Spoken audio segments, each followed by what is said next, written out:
Graças a Deus, louvado e engrandecido seja o nome do Senhor. Eu quero, nessa oportunidade, saudar a todos os meus irmãos e a todas as minhas irmãs com a graciosa paz do nosso Senhor Jesus. Quero dizer aqui que eu estou muito feliz e me sinto muito honrado pela oportunidade de mais uma vez ter recebido essa oportunidade tão, tão linda, tão pesada, tão séria, que é a de anunciar o nome de Jesus através da sua palavra.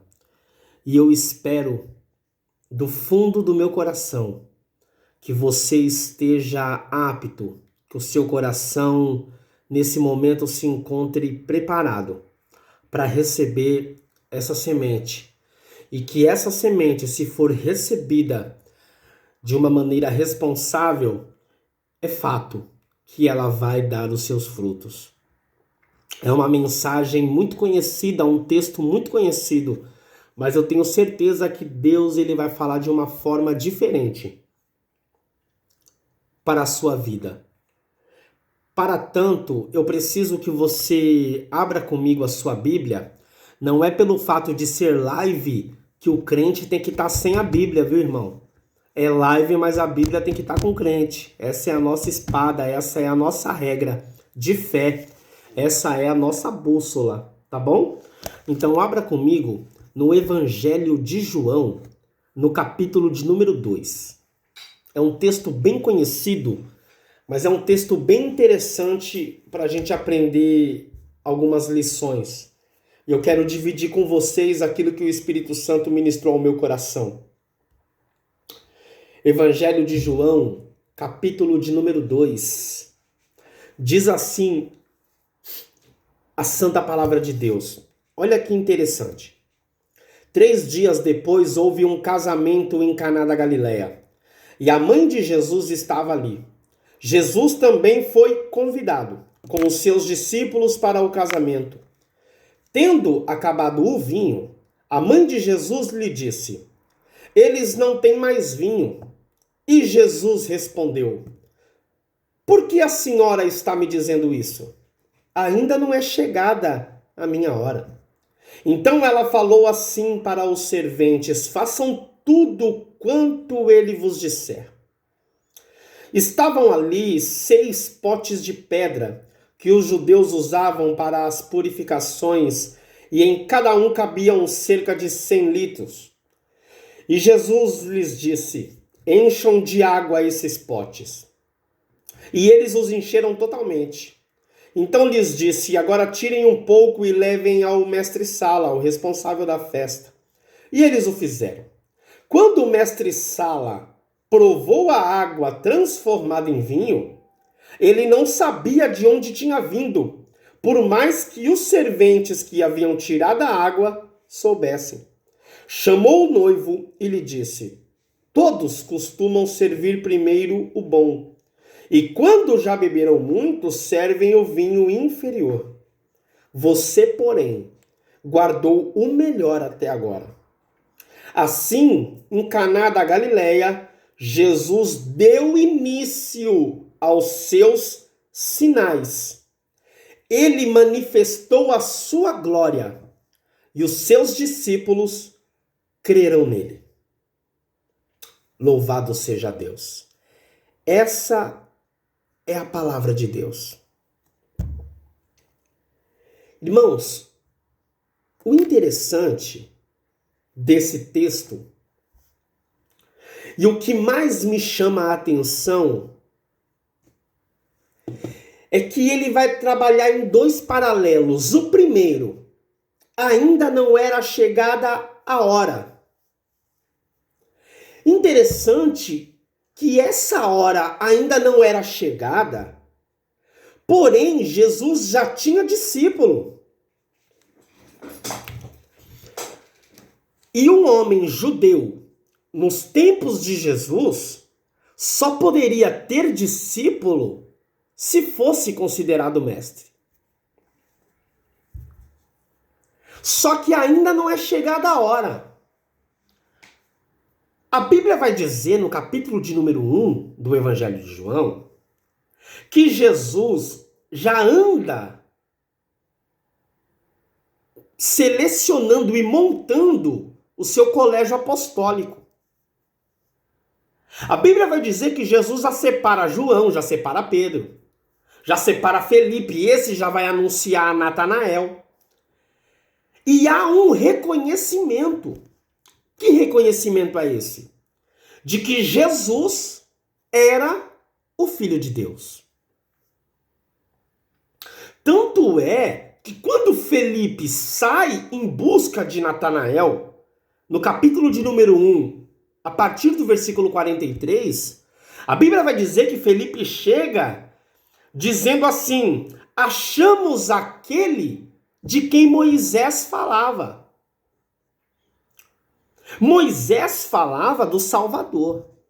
Então Felipe, em outras palavras, corria a Natanael dizendo: Natanael, nós encontramos o Messias.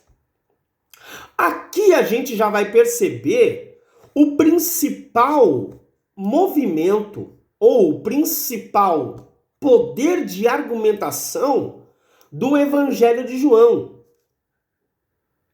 A gente sabe isso, nós aprendemos em escola bíblica dominical, cursos de teologia ou pesquisas, enfim. Nós descobrimos e sabemos disso que cada escritor do Evangelho, seja ele Mateus, Marcos, Lucas ou João, cada um escreveu a fim de um propósito. Cada um escreveu para um fim.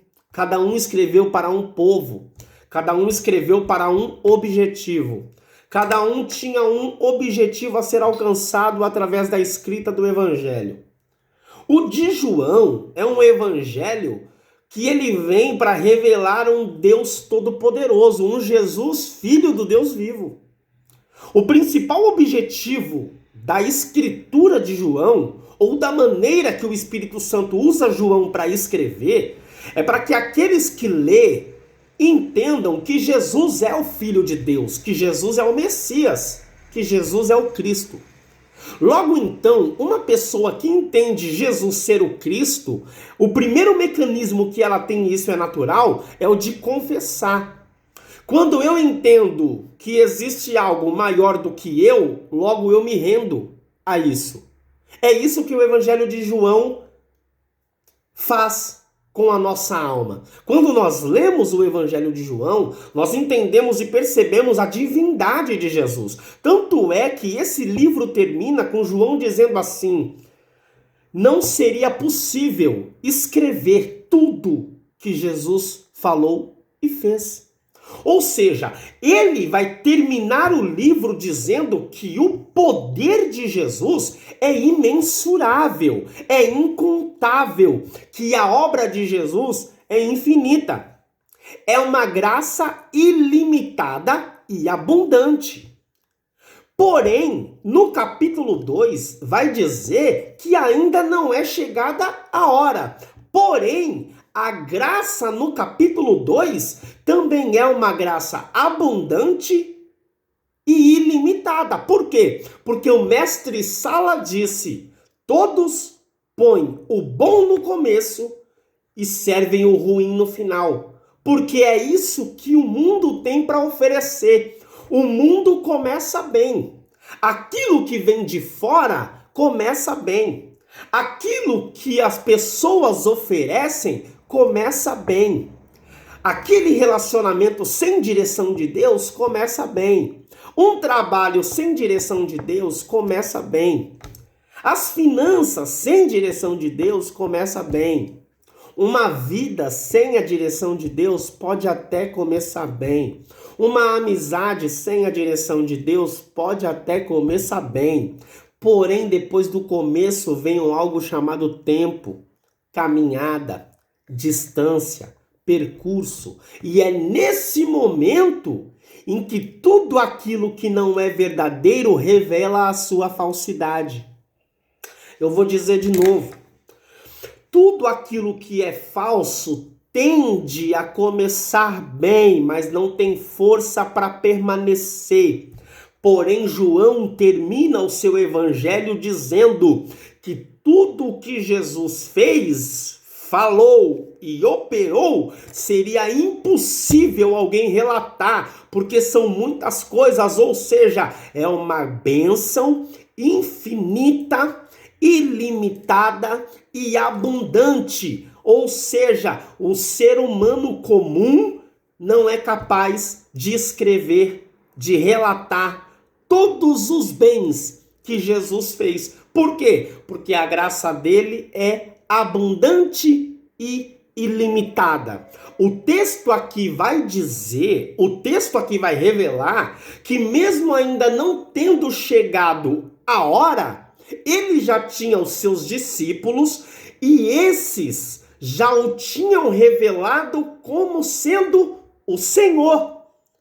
Só que agora Jesus se encontra numa situação onde ele opera. E quando ele opera, mesmo ainda não tendo chegado a sua hora, quando ele opera, aquele que era considerado o especialista ou o mestre-sala, ele diz assim para o noivo: todos colocam o bom no começo, mas nenhum deles tem condição de manter o bom até o final. Mas você tem o melhor até agora. Por quê? Porque não foi ele que fez. Por quê? Porque não foi ele que preparou. Por quê? Porque ele apenas deu lugar. Para quem? Para que Jesus pudesse fazer aquilo que ele sabe fazer. O que ele sabe fazer, pastor? O melhor durar até o final. Louvado seja Deus.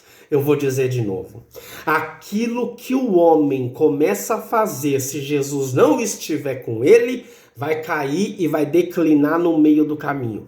Aquilo que o casamento pode proporcionar, se Jesus não estiver inserido nele, vai ficar bom, mas vai declinar no meio do caminho. Uma vida pode até andar e começar bem, porém, se não conhecer a essência de Cristo na sua totalidade, ela vai declinar em algum momento. Nós só conseguimos preservar o que é melhor até o final, se esse melhor vier da mão de Deus. Aqui eu já quero entregar uma primeira profecia para você que está vendo essa mensagem. Jesus hoje quer entrar na tua casa. Jesus hoje quer entrar na tua família. Jesus hoje quer honrar o teu ministério. Jesus hoje quer entrar na sua família, na sua residência, no seu trabalho, na sua vida financeira. E ele está dizendo através dessa palavra: se você me convidar para a tua festa e eu estiver lá, o melhor que tem nessa terra vai durar até o final. Assim diz o Senhor. Se você acredita, você toma posse dessa palavra, guarda no seu coração e diga graças a Deus. Louvado seja Deus. Pois bem, entendendo agora que o livro termina da maneira que começa, como assim, pastor? O livro termina dizendo que a graça e os milagres de Jesus são ilimitados. E ele começa com uma graça ilimitada. Por quê? Porque o final durou até... Porque o melhor durou até o final. Vamos entender alguns detalhes. O primeiro detalhe.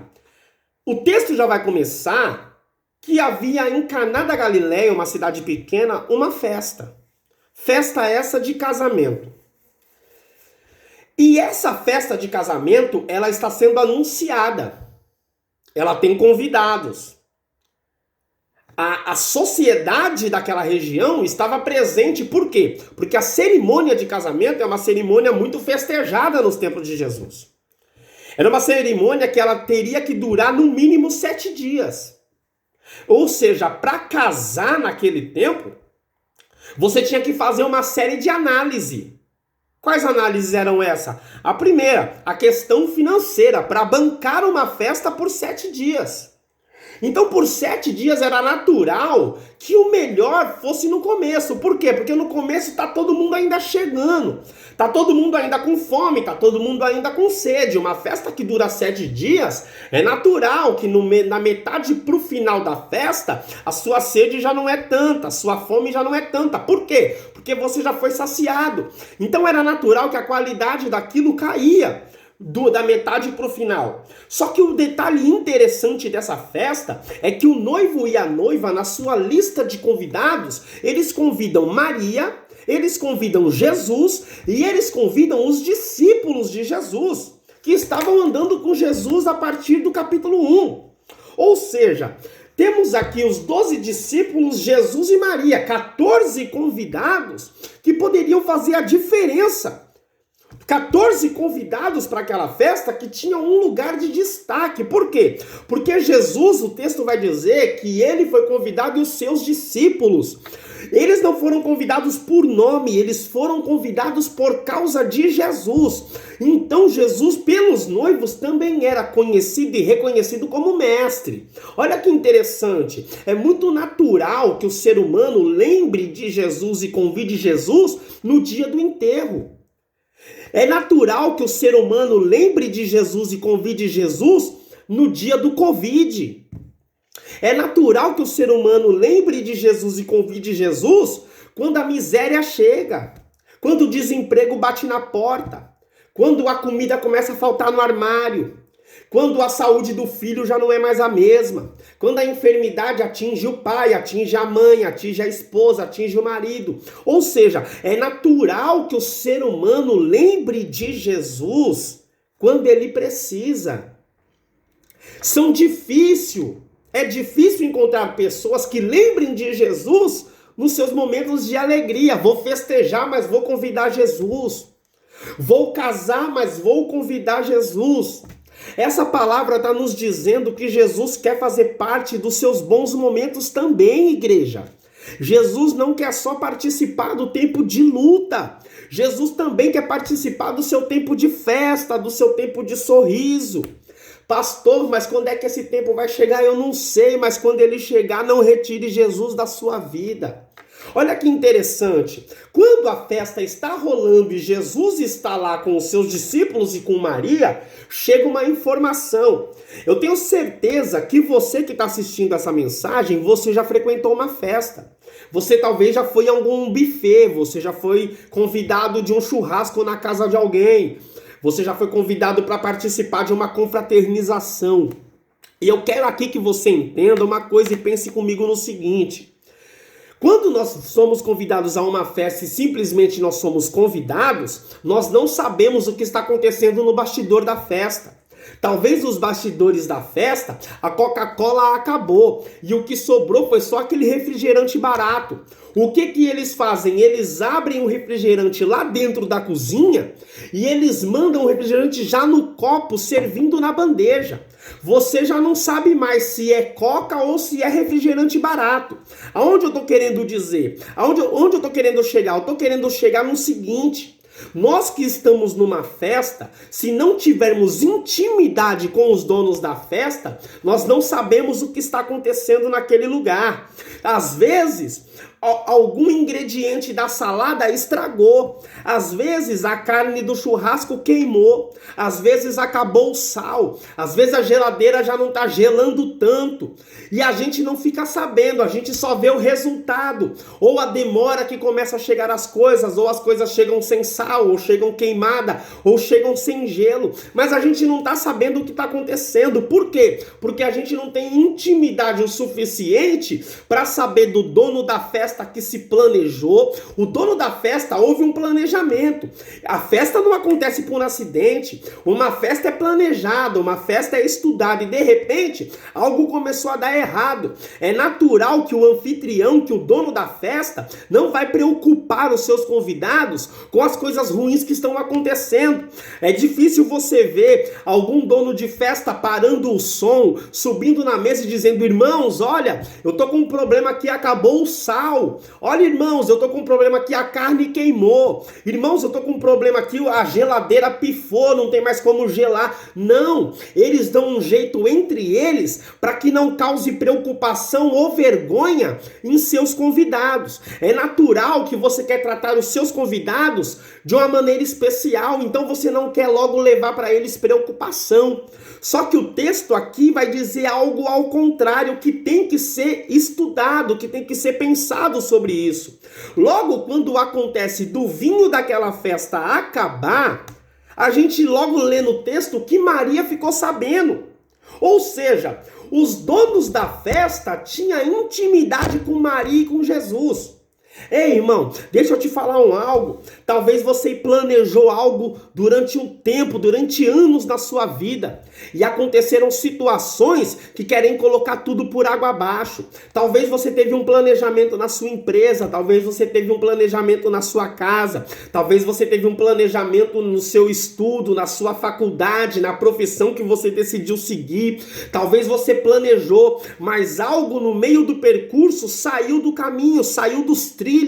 Escute aqui, se você não tiver intimidade com Jesus, não adianta tê-lo convidado. Por quê? Porque se ele não ficar sabendo do bastidor, ele não pode atuar. Pastor, onde o senhor está querendo chegar? Eu estou querendo chegar na sua vida, eu estou querendo chegar na sua casa, eu estou querendo chegar na sua família, na estrutura do seu casamento, na estrutura da sua empresa, na estrutura da sua faculdade, na estrutura do seu coração, da sua profissão. Escute aqui, Jesus, ele pode até ter sido convidado e ele vai. Se você convidar, ele entra. Se você chamar, ele chega. Se você orar, ele te acompanha. Se você pedir, ele vai com você. Mas se você não mostrar para ele o bastidor da sua cozinha e o que está acontecendo lá, ele não pode ficar sabendo. Se ele ficar sabendo, ele opera. Mas se ele não ficar sabendo, não tem como ele fazer nada. E o que eu estou querendo te dizer hoje, através dessa mensagem, é que você crie intimidade com o seu mestre. Ele está na sua casa, ele está na sua família, ele está no seu trabalho, ele está no seu estudo.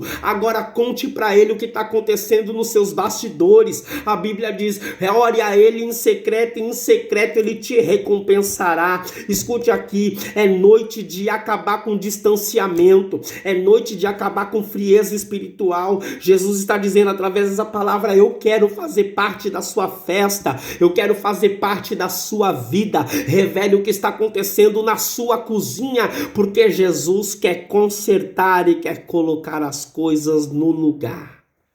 A Bíblia diz assim: de maneira nenhuma eu lançarei fora aquele que vir até mim.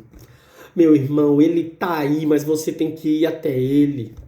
Olha, de repente no texto o que acontece é o seguinte: Maria fica sabendo do que aconteceu e logo ela vai reportar a Jesus.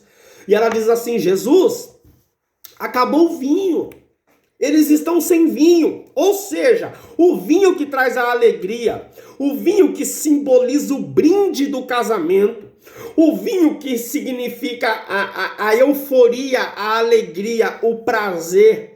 O vinho acabou a alegria, chegou o quê? A tristeza. Se acabar a alegria, chega a vergonha. Quando acaba a alegria, chega o luto. Quando acaba a alegria, é porque o mal se levantou diante da sua vida e quem está sendo assolado pelo mal não consegue sentir alegria.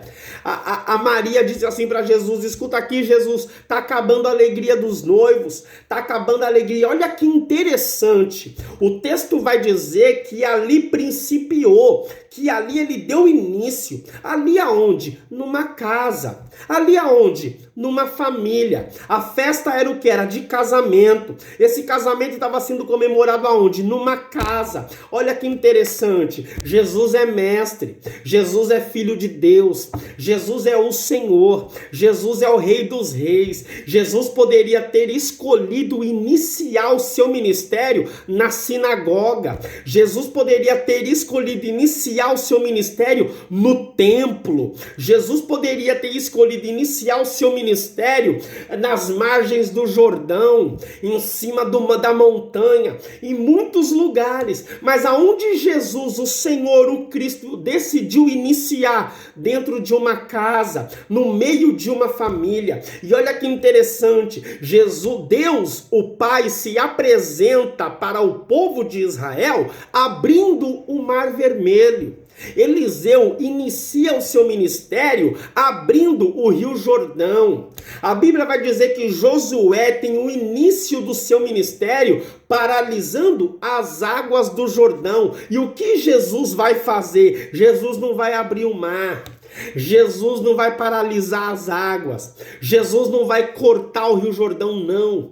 Jesus, ele chama aqueles homens e diz assim: escuta, pegue esses 6 tanques de pedra que tem e encham ele. O interessante é que os serventes enchem até a tampa. Aqui é a diferença de umas pessoas para as outras.